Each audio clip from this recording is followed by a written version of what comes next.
High, আবারও চলে এসেছি নতুন একটি ব্লগ নিয়ে। আমার চ্যানেলে সবাইকে স্বাগতম। আমার চ্যানেলের নাম হচ্ছে ডোনা মুখার্জি। তো প্রথমে বলো তোমরা সবাই কেমন আছো? আমি তো ভালোই আছি। তো আজকে আমাদের বাড়িতে হচ্ছিল গঙ্গা পুজো। গঙ্গা পুজোরই কিছু ভিডিও তোমাদের সাথে আমি শেয়ার করছি, কিছুটা ব্লগ। এরপরেই হয়ে যাবে আমাদের মনসা পুজো। তো তার আগে আমাদের একটা গঙ্গা পুজো হয়।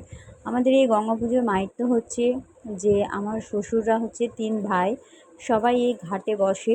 আর তার মিডিলে যে হাত দিয়ে করছে, এখানে একটা নৌকো ছাড়া হবে। সেই নৌকোতে হচ্ছে যার ঘাটে এই নৌকোটা লাগবে তাকেই পুজোটা দিতে হয়।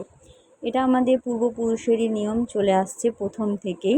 গঙ্গা পুজোর দিন এটা নৌকোটা ছাড়া হয়, আর যার ঘাটে লাগবে সেই এই পুজোটা করে। তো প্রথম থেকে আমার জ্যাঠা শ্বশুরের ঘাটেই লেগে আসে। তো পুজোটা আমাদের জ্যাঠা শ্বশুররাই করে, 3 ভাই মিলেই করে, কিন্তু সব থেকে বেশি দায়িত্ব ওনাদেরই থাকে। সেই জন্য আমাদের এই গঙ্গা পুজো করা হয়। এরপরে আমাদের আষাঢ় মাসের সংক্রান্তিতে হয়ে যায় মনসা পূজা। মনসা পূজাও বিশাল বড় ধুমধাম করে হয়। তোমাদেরকে দেখাবো মনসা পূজার ব্লগটাও তোমাদের সাথে শেয়ার করব। আজকে ভাবলাম যে গঙ্গা পুজোর ভিডিওটা তোমাদের সাথে একটু আমি শেয়ার করি। তো তোমরা সবাই কেমন আছো বলো, আর কার কার বাড়িতে এই গঙ্গা পুজো হয় আমাকে অবশ্যই জানাবে তোমরা। আর ভিডিওটা ভালো লাগলে প্লিজ সাবস্ক্রাইব করে, লাইক কমেন্ট করে একটু পাশে থেকো। পাশে না থাকলে তো কেউ কোনো দিন বড় হতে পারে না। আমরা যে প্ল্যাটফর্মে কাজ করছি সেখানে সবারই সাপোর্টের দরকার। সাপোর্ট ছাড়া তো কোনো কাজ করা যায় না। তো এই দেখো, এরকমভাবে নৌকোটা ঘুরতে থাকে। ঘুরতে ঘুরতে ঘুরতে ঘুরতে যার ঘাটে লাগে সেই হচ্ছে মনসা পূজাটা করে। তো দেখা যাক যে এবছর কার ঘাটে লাগছে। সবাই বসে আছে ঘাটে যথারীত। ঘাটে সবাই বসে আছে, কার ঘাটে লাগবে সবাই অপেক্ষা করছে। নৌকাটা ঘুরছে, কার ঘাটে লাগবে এখন দেখা যাক। তোমরা হচ্ছে লাস্ট পর্যন্ত দেখো, তাহলেই জানতে পারবে যে নৌকাটা কার ঘাটে লাগছে। লাস্ট পর্যন্ত না দেখলে তো তোমরা বুঝতে পারবে না যে নৌকাটা কার ঘাটে লাগছে নাকি। তোমরা আগে দেখো, তাহলে ঠিক বুঝতে পারবে। এবং সবাই একটু সাবস্ক্রাইব করে দিও। সাবস্ক্রাইব করে পাশে থেকো, তাহলে ভালো লাগবে আমারও নিত্য নতুন ভিডিওগুলো তোমাদের সাথে শেয়ার করতে, এবং কাজ করতেও একটু আগ্রহ হবে। আমি তো নতুন, সেই জন্য আমার পাশে থেকো একটু। আমার ভিডিও ভালো লাগলে প্লিজ একটু লাইক কমেন্ট শেয়ার করে দিও, আর সাবস্ক্রাইব করো। দেখো, প্রথম থেকে ঘুরতে ঘুরতে নৌকাটা অনেকটাই আস্তে ধীর গতিতে ঘুরছে। তো অনেকটা সময় হয়ে গেল। তো এবার হচ্ছে যে কোনো একটা ঘাটে লাগার সময় হয়ে গেছে। তো যে কাউরি ঘাটেই হয়তো লাগবে। যেহেতু অনেকটা সময় হয়ে গেল, অনেকক্ষণ থেকেই নৌকাটা ঘুরছে। আর যতক্ষণ না পর্যন্ত ঘাটে লেগেছে ততক্ষণ পর্যন্ত নৌকাটা এরকমভাবেই ঘুরে যায়।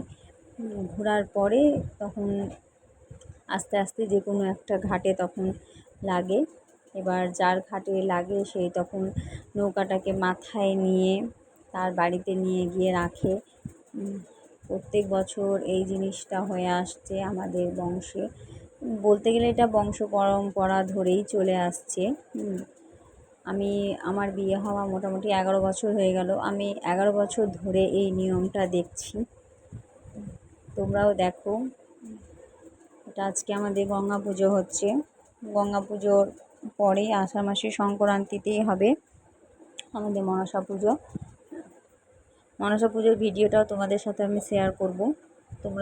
তোমরা সবাই দেখবে যে আমাদের বাড়িতে মনসা পুজো কেমন হয় না হয়।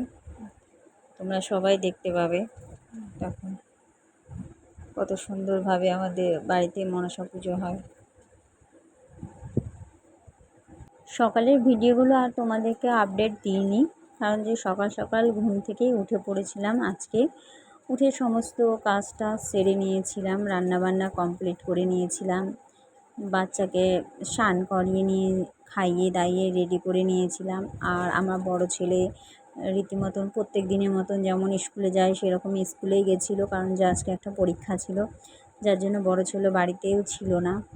তারপরে সব কাজ হয়ে যাওয়ার পরে পুজোটা শুরু হয়, পুজোতে ছিলাম। আমরা কি করছি সেই ভিডিওগুলো তোমাদেরকে দেখালাম না, কেন দেখাতে গেলে অনেক বড় হয়ে যাবে। তোমরা এই ভিডিওটাই দেখো যে নৌকাটা কার ঘাটে লাগছে, কে নিচ্ছে নৌকাটা। আমি তোমাদেরকে এই ভিডিওটা দেখানোর জন্যই করেছিলাম, আর বাদবাকি ভিডিওগুলো আমি করিনি, আর ওগুলো আমি তোমাদেরকে আপডেট দিচ্ছিও না, যেহেতু এটা একটা আমাদের পুজো, গঙ্গা পুজো বলে কথা, সেই জন্য তোমাদেরকে এই ভিডিওটাই দিলাম। তো আজকের মতন এখানেই শেষ করছি, আবার তোমাদেরকে নেক্সট অন্য দিন অন্য ভিডিও দেব। তো ভালো লাগলে প্লিজ একটু সাবস্ক্রাইব করে পাশে থেকো। নমস্কার।